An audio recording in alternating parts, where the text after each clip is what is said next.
오늘도 유다왕 히스기야에 대한 말씀을 이어가겠습니다. 오늘이 5번째인데 오늘의 말씀을 마지막으로 히스기야에 대한 이야기를 이렇게 마무리하려고 합니다. 본문 12절과 13절에 보면 히스기야가 병들었다함을 듣고 바벨론 왕이 사신을 보내서 그의 친필과 예물을 보냈습니다. 그러자 히스기야가 그 사신들에게 자기의 보물고 또 군사 무기를 둔 창고, 왕궁에 있는 모든 시설들을 다 보여주었습니다. 자, 이 사건이 본문의 그때 12절에 그렇게 말씀하셨는데 여기 말하는 그때가 언제인지 우리가 정확하게 이해해야 우리 본문을 전체적으로 이해할 수 있고 또 교훈을 얻을 수 있습니다.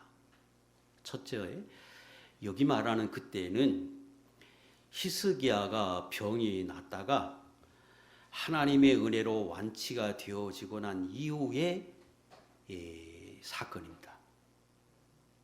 본문의 말씀은 히스기야가 병이 들었다함을 듣고 온 것처럼 말하는데 이것은 아마 그 사신들이 이렇게 말했다고 하는 걸 강조하기 위한 말이고 실제로는 지금 이미 히스기야는 병이 들었다가 치유받고 난 이후입니다.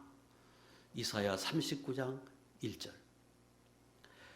그때에 발라단의 아들 바벨론 왕 무로닥 발라단이 히스기야가 병 들었다가 나았다 함을 듣고 히스기야에게 글과 예물을 보낸니라. 이미 완치가 된 상태입니다.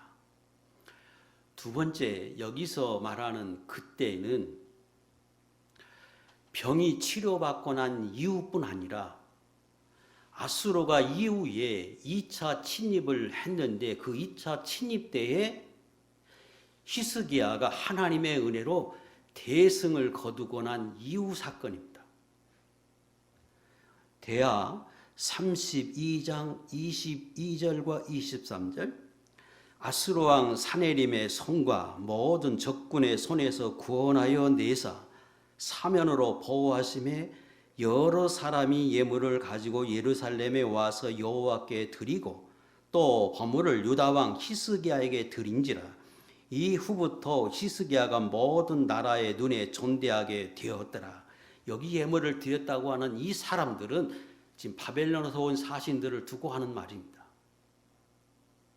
세 번째, 여기서 말하는 그때는 병이 낫고 난 이후 하나님의 은혜로 대승을 거두고 나니까 많은 나라 많은 사람들이 예물을 가지고 히스기야에게 찾아와서 조공을 바칩니다.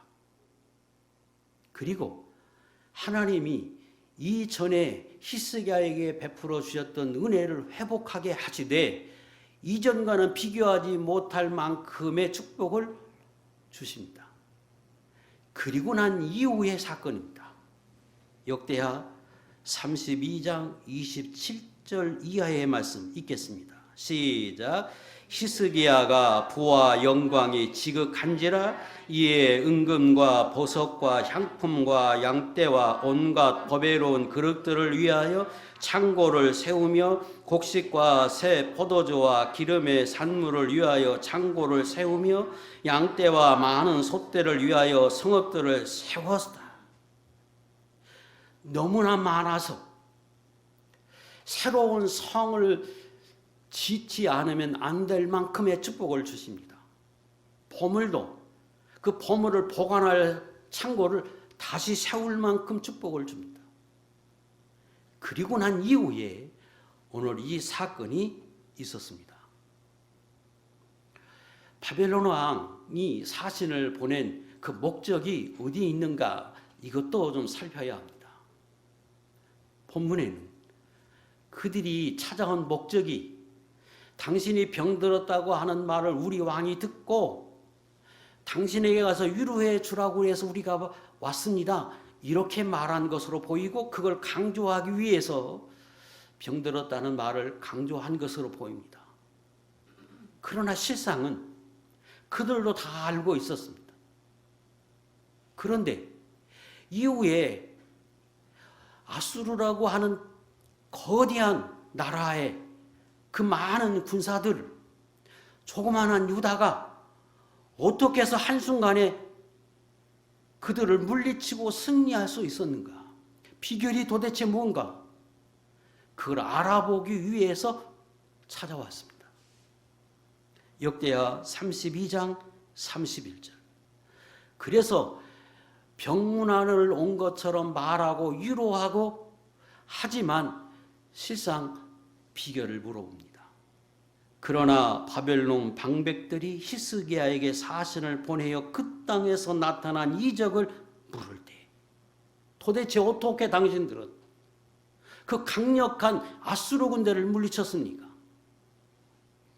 이 말을 묻는 이유는 당시에 근동의 패권을 아수르가 쥐고 있었고 이 북쪽 이스라엘은 이미 멸망했고 그리고 이 신흥 강국인 바벨론도 아수르로 인해서 굉장한 괴롭힘을 당하고 있을 때입니다. 그런데 그 조그만 나라에서 이기니까 그 비결을 배우고 싶어서 온 것입니다. 세 번째, 더 나가서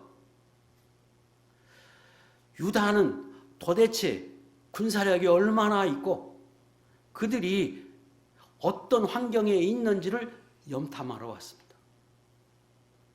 증거는 이후에 얼마 지나지 않아서 바벨론이 아수르를 치고 이어서 유다도 칩니다. 그리고 아닌 것처럼 세 번의 포로 끝에 멸망당합니다. 그런 목적을 가지고 온 그 바벨론 사신들을 히스기야가 지금 어떻게 맞았느냐? 이사야 39장 22절에 보면 오늘 본문보다 조금 더 강조해서 설명합니다. 히스기야가 사다들로 말미암아 기뻐하며. 왜 기뻐하느냐? 큰 나라 왕이 자기를 염려해서 사신을 보냈다. 예물을 보냈다. 그리고 자기가 대군을 물리친 것을 와서 배우려고 사람이 왔다.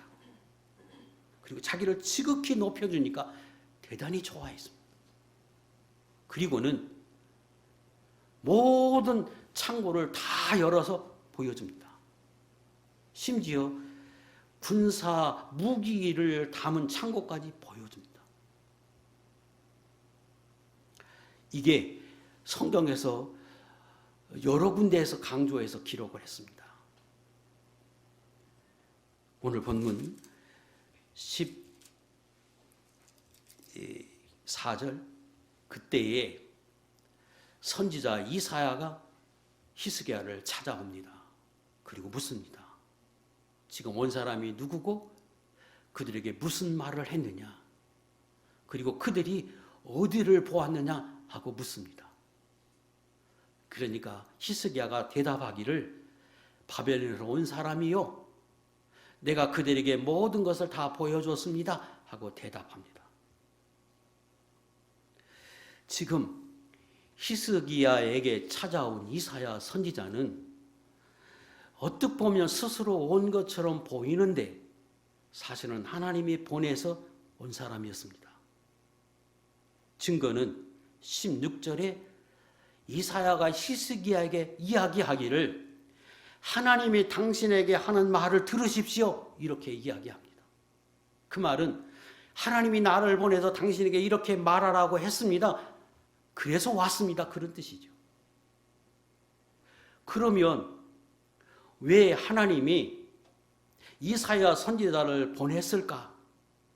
보낸 목적이 어디 있느냐? 이 부분을 역대하 32장에서는 강조해서 기록을 했습니다. 띄우세요. 역대하 32장 31절 읽겠습니다. 시작. 그러나 바벨론 방백들이 히스기야에게 사신을 보내어 그 땅에서 나타난 이적을 물을 때에 하나님이 히스기야를 떠나시고 그의 심중에 있는 것을 다 알고자 하사 시험하셨더라. 하나님이 바벨론에서 사신이 오는 걸 보고 아시고는 히스기야가 그들에게 어떻게 하는지를 보고 싶었습니다. 아니, 시험하셨습니다. 테스트하셨습니다. 그래서 그 히스기야의 중심을 보기 위해서 하나님이 아무 말씀 안 하시고 침묵하시면서 히스기야를 주목해 봅니다. 지금 하나님이 그를 알고자 해서 시험하셨다. 어떻게? 가만히 계셔서. 오늘 예수 믿는 사람 안에 성령이 계시지요? 구약에는 왕, 선지자, 제사장에게는 성령이 임한 사람들입니다. 오늘 예수 믿는 사람이 성령이 우리 안에 거하는 것처럼 그들에게도 성령이 임해서 그들을 다스리고 있었는데 그 성령이 가만히 계신 거예요. 오늘 예수 믿는 성도들 안에 있는 성령이 가만히 나의 생각을, 나의 중심을 보기 위해서 가만히 계셨다, 그런 뜻이죠. 그러면 왜 하나님은 그 바벨론에서 사자들이 왔을 때 어떻게 하는지를 보셨고 시험하셨다고 하십니다. 이유가 뭐냐? 어떤 교훈을 우리가 얻어야 하느냐?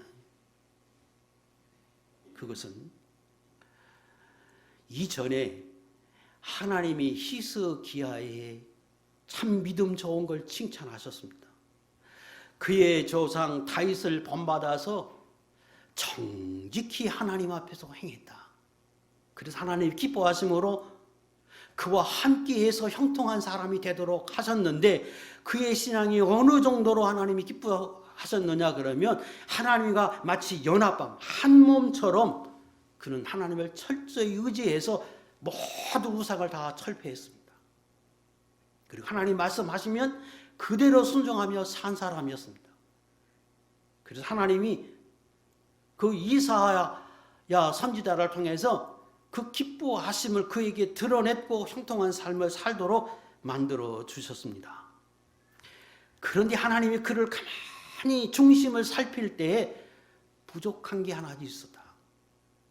그것은 대단한 믿음을 가지고 하나님을 의지하며 선하게 착하게 말씀 안에 사는데 하나님께 대한 은혜를 은혜로 알지 못하고 그래서 때때로 교만한 점이 그 히스기야에게 있다고 하는 걸 하나님이 아시고 그걸 지적하시고 그것마저 고쳐서 완전한 믿음의 사람이 되게 하기 위해서 하나님이 히스기야를 깨닫도록 하기 위해 작정하십니다. 그래서 그가 형통할 때, 일이 잘 될 때 시험하고 테스트하고 깨닫게 한 게 아니라 14년 동안 형통하게 하니까 그가 믿음이 퇴락하고 연약해질 때 그래서 실수함을 틈타서 그때 하나님이 히스기야로 하여금 하나님의 은혜가 얼마나 큰지를 알려주고 싶었어요. 그래서 하나님의 쓴 방법이 이적을 행하는 거였습니다. 특별한 이적을 그에게 행하는 거였어요. 띄우세요. 역대하 32장 24절 25절. 그때에 히스기야가 병들어 죽게 되었으므로 여호와께 기도하며 여호와께서 그에게 대답하시고 또 이적을 보이셨으나 히스기야가 마음이 교만하여 그 받은 은혜를 보답하지 아니하므로 진노가 그와 유다와 예루살렘에 내리게 되었더니. 이전에 우리 했던 말씀이요. 그냥 두세요. 그래서 그 실수를 틈타서 하나님이 그걸 깨닫게 하기 위해서 쓴 방법이 이적을 행하는 거예요. 아무것도 아닌 것인데 그것이 악화가 돼서 죽을 병이 되었을 때 하나님이 너 죽는다. 그리고 그가 하나님 앞에 기도하자마자 하나님이 치료해 줍니다. 뭘 말씀하고 싶어 하느냐? 너 하나님의 은혜로 사는 거야. 내가 선을 거두면 인간이 아무것도 아닌 것으로 죽을 수 있어. 그러나 내가 오늘도 살아감이 하나님의 은혜야. 이걸 알고 싶어요 하셨어요. 두 번째, 그가 연약해서 하나님의 말씀을 내가 뭘로 믿습니까? 그러니까 이적을 행하는데 그 이적을 고르라 그러죠. 해가 10도로 앞에 가고 할까? 해 그림자가 뒤로 10도 물러가게 할까? 예, 앞으로 가는 거 뒤로 가는 게 어려워 보이니까 뒤로 가게 해 주십시오. 해 그림자가 10도 뒤로 물러나는 것은 초자연적인 이적입니다. 이사야 한 사람을 위해서 하나님이 이적을 행하되 초자연적인 이적을 행해서 그에게 보이십니다. 뭘 말씀하고 싶어 하는 겁니까? 내가 너 한 사람을 위해서 내가 이렇게 섭리해서 세상에 인간이 말하는 이치를 어긋날 만큼 너 한 사람을 위해서 내가 지금까지 역사하고 섭리해서 오늘 내가 있었던 거야. 그걸 말하고 싶은 거였어.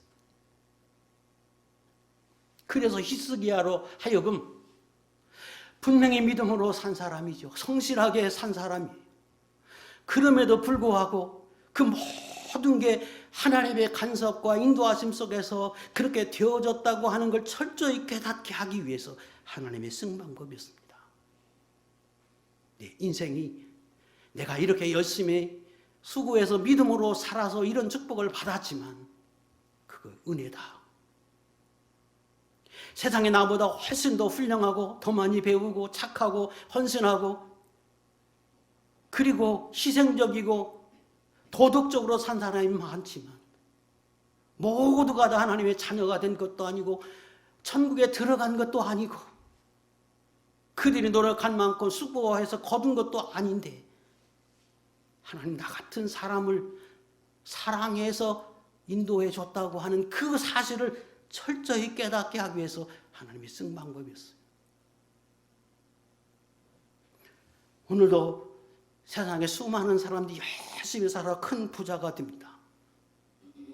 그런데 졸부와 기업가는 차이가 있습니다. 분명히 자기가 노력해서 큰 기업을 이루고 재벌이 됐지만 사업가는 존경받는 사람은 은혜로 여깁니다. 하나님을 섬기지 않아도.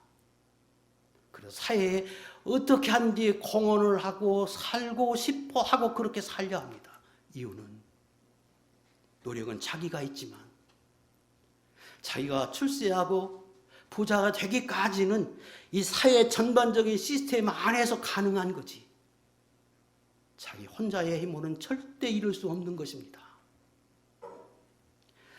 그가 큰 돈을 벌기 위해서 자동차를 굴려야 하고 치안이 유지돼야 하고 도로도 사용하고 남들이 만든 자동차도 타고 다니고 다른 사람이 가게에 와서 일도 해야 하고 직원으로 있어야 하고 소비자가 있어서 그걸 써주는 사람이 있고 나라에서 치안을 담당해서 나 같은 연약한 사람을 보호하게 해서 자기가 있음을 알아서 그것도 은혜로 알아서 사는 사람, 이건 기업가입니다. 그래서 내가 벌어서 내가 한 거야 졸부입니다. 하나님도 히스기야의 바로 그 부분을 지적하고 싶었어요.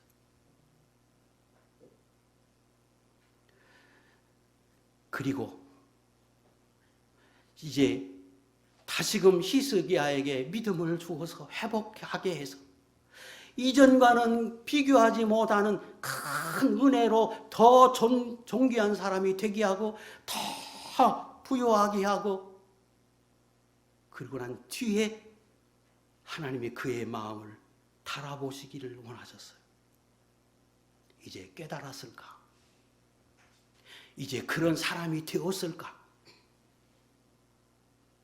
그걸 알아보기 위해서 아까 설명드린 대로 그가 18만 5천 명을 아무것도 없는데 하나님의 천사에 의해서 대성을 거두게 하고 난 이후 많은 사람이 히스기야에게 찾아와서 예물을 바치고 하나님이 그에게 하는 일이 잘 되게 해서 복을 쌓을 곳이 없어 성읍을 다시금 건축하고 난 이후에 하나님 보고 싶어 하셨어요. 그의 마음이 어떨까? 그가 어떤 사람으로 되어 있을까? 그걸 깨달았을까? 그래서 사신이 찾아왔을 때 가만히 계셨습니다. 그랬더니 히스기야가 기뻐하면서 그들에게 다 보여주고 자랑하는 모습을 보셨습니다. 그래서 지금 선지자를 보냈습니다. 하나님은 예수 믿는 저와 여러분 안에도 계십니다. 그리고 무한한 은혜와 사랑을 주시고 살게 하도록 오늘도 일하고 계십니다. 그리고 나의 연약한 부분들, 혹 나의 잘못된 부분들, 만들어지지 못한 부분도 있으면 그렇다고 해서 하나님이 치지 않습니다. 실수를 틈타서 연약해 넘어지는 순간에 기회를 봐서 그것마저도 더 좋은 사람이 되라고, 믿음의 사람이 되라고 시험하시고 연단하고 깨닫게 하고, 그리고 다시금 이전과 비교하지 못하는 축복을 주시고 그것이 그의 믿음이 되었는지는 달아보고 테스트하고 그거를 보고 싶어 하시는 분이었습니다. 마치 여러분의 자녀를 사랑해서 그 자녀에게 행함과 같은 은혜를 하나님 오늘도 주십니다. 시험이라고 했지만 하나님은 절대로 우리를 넘어지게 하고 실족하게 하고 망하게 하는 시험 절대 하지 않습니다. 야고보 1장 12절 이하에서 쭉 설명하십니다. 하나님의 시험은 나를 만들기 위한 시험이요, 더 큰 복을 받게 하기 위한 시험이요, 나로 하여금 하나님의 영광에 이르도록 천국의 상이 되도록 하기 위해서 주시는 것이고 나로 깨닫게 하게 하시는 시험이라고 말씀하시고, 그것이 복되고 유익되다고 말씀하셔서 믿음으로 사는 사람에게 하나님이 이렇게 저런 모습으로 우리에게 섭리하고 계시다고 하는 걸 말씀해 주고 있습니다. 16절입니다.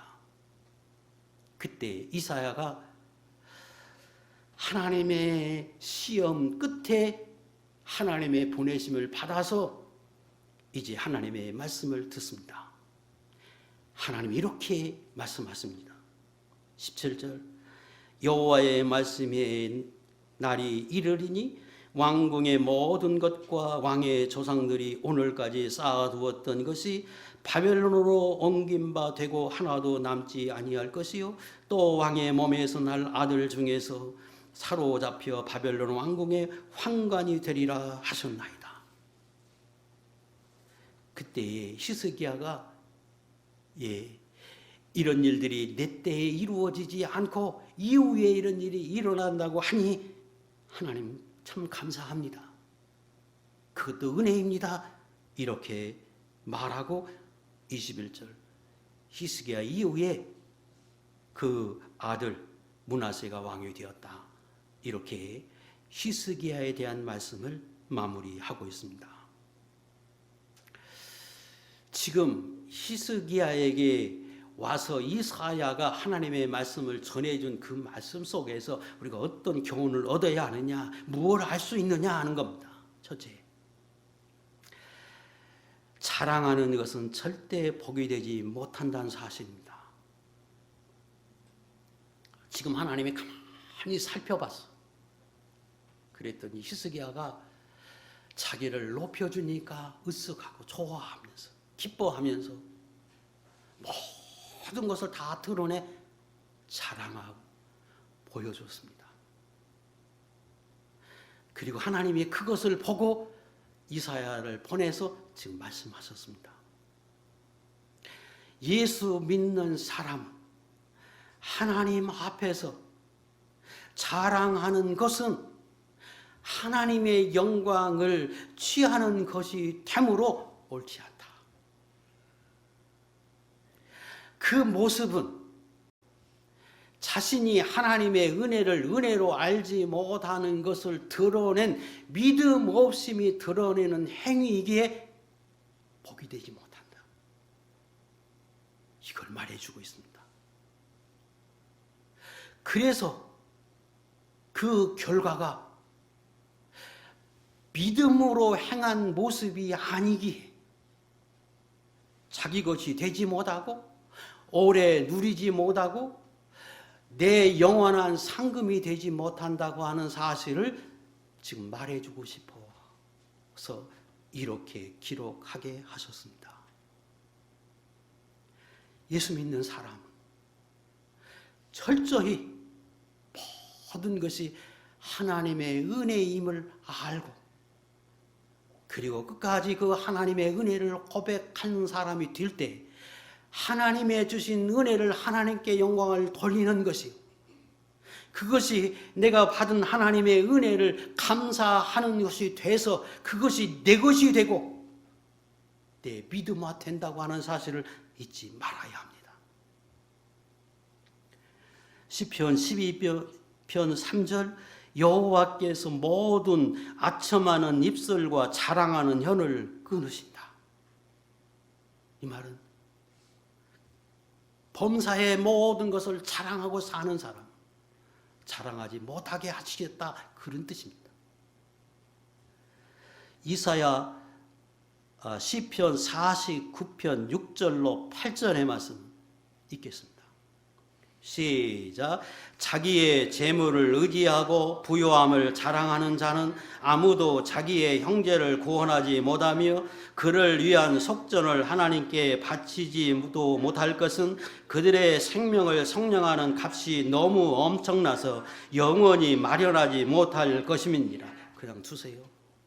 하나님이 정말로 기뻐하지 않는 것은 마치 하나님을 모시고 사는 사람이 하나님이 없는 것처럼 멸시하는 것처럼 사람의 배 가서 아첨하는 이 사람 저 사람에게 가서 아첨하는 모습 하나님 아주 보기 싫어.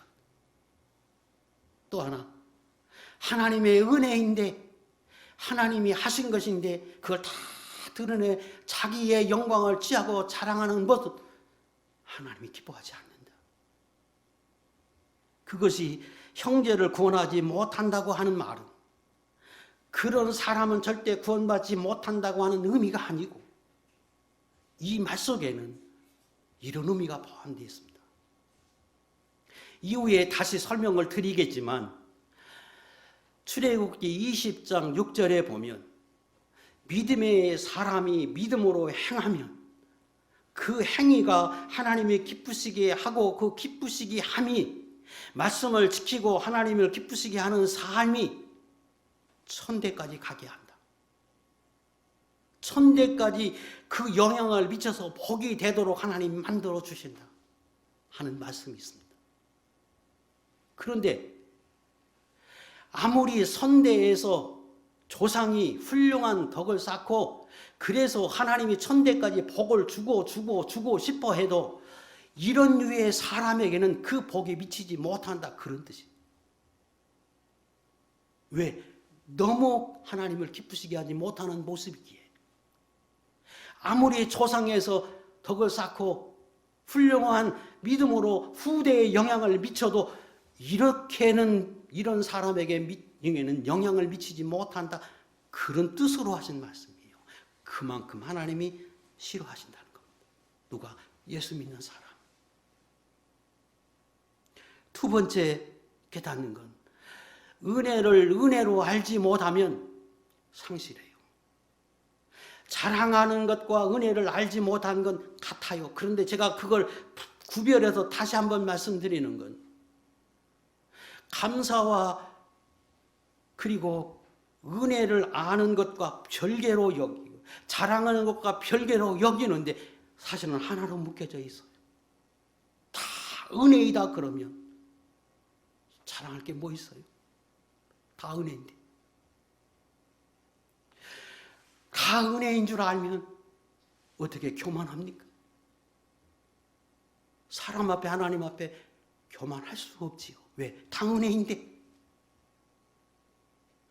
은혜를 은혜로 알지 못하기에 하나님 앞에 감사가 없고 감사가 입으로 하는 감사일 뿐이고 그 은혜를 은혜로 알지 못하기에 자랑밖에 할 게 없어.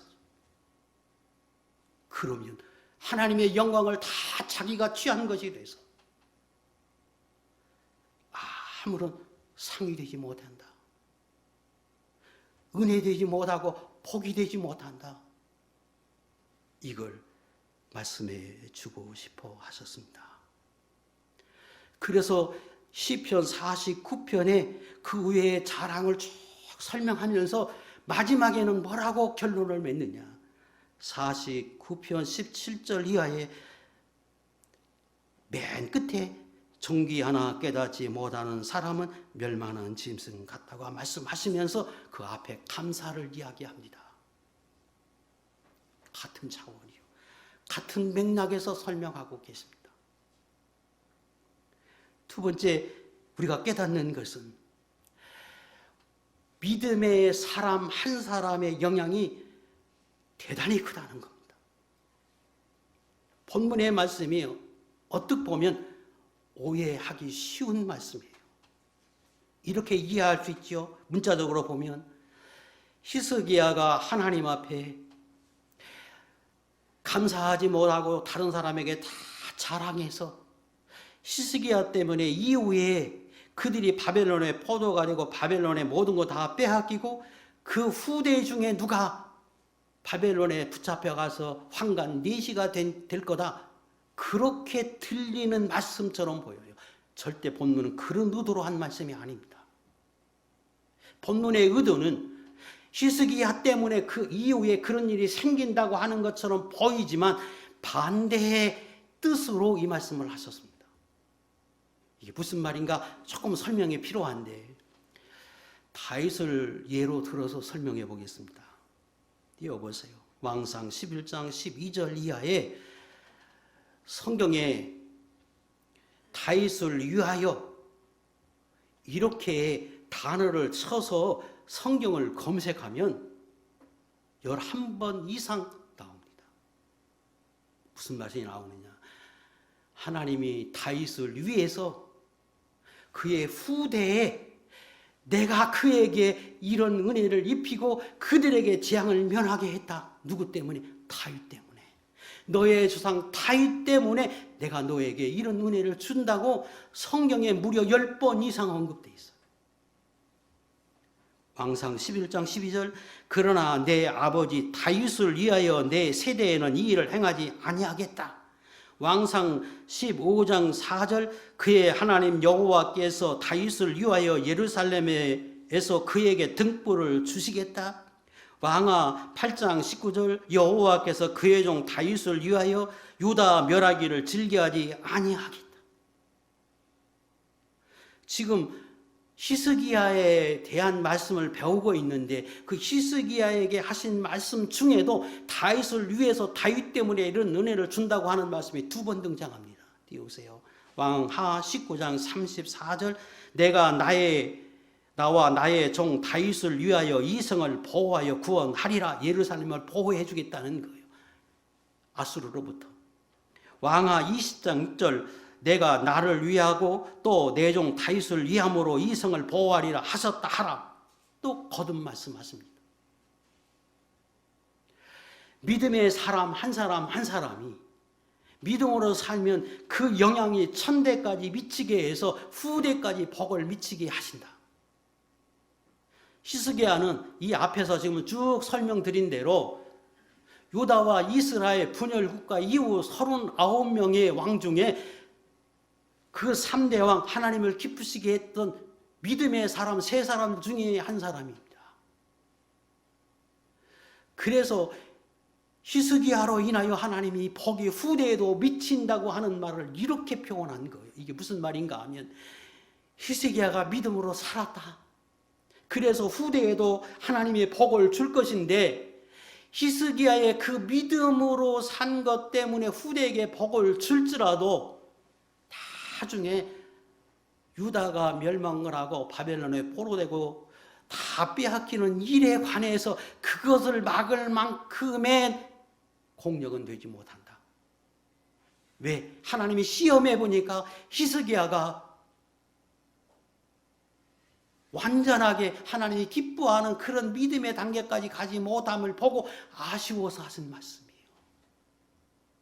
히스기야 때문에 이런 일이 당한다 그 말을 하고 싶은 게 아니라 히스기야의 믿음으로 인해서 이 후대에 복을 미치긴 하는데 그 복이 이렇게 멸망하는 그것까지 막을 수 있는 그 믿음이 되지 못했다고 하는 걸 강조하는 표현이라 그런 뜻이에요. 자, 그러면 목사님 어떻게 그렇게 단정하십니까? 자, 하나 더 예를 들겠습니다. 본문 21장을 눈으로 보세요. 21장부터는 누가 등장하느냐? 이 히스기야의 다음 왕 므낫세가 등장하는데 므낫세는 히스기야의 아들입니다. 그가 1절부터 쭉 설명하기에 악을 행합니다. 9절 어느 정도 하기 심했느냐? 이 백성이 듣지 아니하였고 므낫세의 꽹을 받고 악을 행한 것이 여호와께서 이스라엘 자손 앞에서 멸하신 여러 민족보다 더 심하였더라. 너무나 악해서 가나안 땅을 다 멸하고 그 땅을 유다 백성에게 주었는데 그 가나안 땅에 거했던 그 이방 민족의 그 악한 왕들보다도 더 악한 사람이 므낫세예요. 그게 누구냐? 히스기야의 아들입니다. 그런데 하나님이 그런 므낫세도 하나님의 긍휼을 베풀어요. 왜? 히스기야의 영향을 그의 아들이 있습니다. 그 밑에 또 아들이 누구냐? 손자가 누구냐? 암몬입니다. 암몬도 여전히 악을 행해요. 20절 암몬이 그의 아버지 므낫세의 행함같이 여호와 보시기에 악을 행해요. 그런데 하나님이 긍휼을 베풀어요. 그 뒤로 쭉 뭘 말하고 싶어 하시느냐? 믿음의 사람 한 사람 한 사람의 영향이 얼마나 지대한지를 말해주고 하나님이 기뻐하는 다윗을 위해서 하나님이 이후에 많은 은혜를 입힌 것처럼 히스기야를 통해서도 하나님이 그런 은혜를 주셨다. 그런데 히스기야가 하나님이 그렇게 생활을 살 때 그 하나님의 부족한 부분을 깨닫게 하기 위해서 역사했는데 그 부분은 완전하게 그가 터득해서 그것마저 완전한 사람이 되지 못해서 유다의 멸망을 막을 만큼의 공력은 되지 못했다. 그걸 강조했다는 거예요. 그래서 우리가 아는 히스기야는 25세 25살에 왕이 되고 29년을 치리했는데 14년 동안 평탄하고 형통했지요. 그리고 14년 이후에 타락해서 믿음이 연약해져서 하나님이 그에게 한 3년 동안의 그 고난을 통해서 그를 다시금 회복시켜요. 그리고 죽을 때까지 그는 인생을 통해서 편안하게 은혜롭게 지대한 존귀를 누리며 살도록 만들어 주십니다. 그가 29년 왕노릇 하는 동안에 3년 동안에 그 시련, 그 아수르의 시련 때문에 그 고난 당하는 그 시련 그것을 하고 나머지는 형통한 삶을 살도록 하나님이 만들어 주셨다는 거예요. 그것도 어떻게? 하나님의 열심으로 그가 다시금 믿음이 회복되게 하고 그 회복된 믿음이 갖게 하기 위해서 하나님이 여러 가지 모양으로 하나씩 해서 마침내 히스기야가 온전한 사람이 돼서 그런 축복을 받는 사람이 되도록 하나님이 만들어 주셨습니다. 레위기 에레미야 15장 4절 띄워보세요. 제가 아까 말씀드린 대로 히스기야 때문에 그런 일이 생긴 게 아니라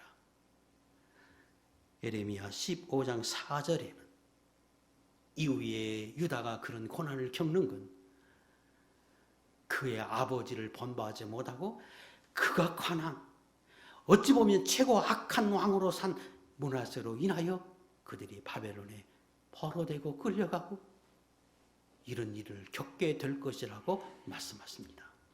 히스기야 때문이 아니고, 히스기야는 영향을 미쳐서 이 아들도 구원해 줬지만, 그러나 그 바벨론에 포로되게 하는 것까지 미치지 못한 것이 하나님 앞에 감사, 은혜를 은혜로 알지 못하는 이 신앙이 그게 완전하지 못한 것이, 그걸 지적하는 말씀으로 하나님이 주셨다. 저는 여기 계신 모든 분들이 다 믿음으로 사셔서 복을 받고 은혜를 입고, 그리고 사시면서 나를 사랑해서 영원한 복이 되도록, 천국의 복이 되도록, 상이 되도록 하기 위해서 내 삶에서 깨닫게 하실 때 그것마저 깨달아서 그것마저 만들어져서 하나님이 기쁘게 하는 사람, 천국의 상이 되고 후대에도 선한 영향을 미치는 복 있는 종들이 될 수 있기를 주의 이름으로 축복합니다.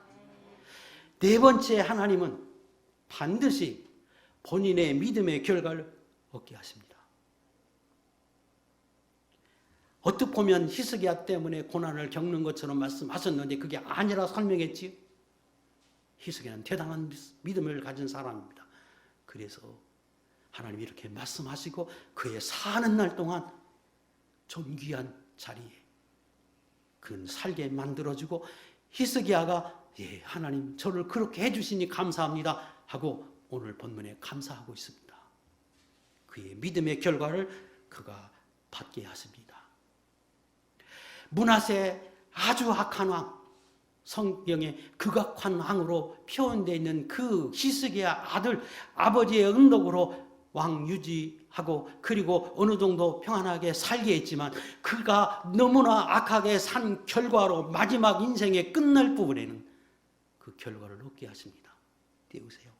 대하 33장 11절 시작. 여호와께서 아수르 왕의 군대 지휘관들이 와서 치게 하심에 그들이 므낫세를 사로잡고 쇠사슬로 결박하여 바벨론으로 끌고 간지라. 왜? 자기가 너무 극악해서, 너무나 악하게 행동을 해서 마지막에 하나님이 그 결과를 얻게 하십니다. 그리고 그 므낫세 다음 암몬, 그 다음 아들이 유다의 최고 하나님의 기쁘시게 했던 요시야 왕입니다. 그는 또 자기 아버지, 할아버지를 본받지 않고 그 증조 할아버지를 본받아서 믿음으로 살았더니 그는 하나님의 축복하시고 은혜로 살게 하십니다. 본인의 믿음의 결과를 얻게 하셨습니다. 하나님 오늘도 저와 여러분을 사랑하고 우리 안에 계십니다. 그리고 끊임없이 일하고 계시고 끊임없이 말씀하고 계시고 끊임없이 우리로 하여금 복된 사람이 되도록 인도해 가고 계십니다. 언제나 그 하나님의 인도를 따라서 하나님 앞에 믿음의 사람의 삶을 살아서 우리도 히스기야와 같이 하나님이 함께 하심으로 형통한 삶, 평안한 삶, 그리고 내세에도 하나님 앞에 잘 만들어져서 큰 은혜의 축복을 받고 후대에도 선한 영향을 미치는 복 있는 종이 될 수 있기를 주의 이름으로 축복합니다. 기도하겠습니다.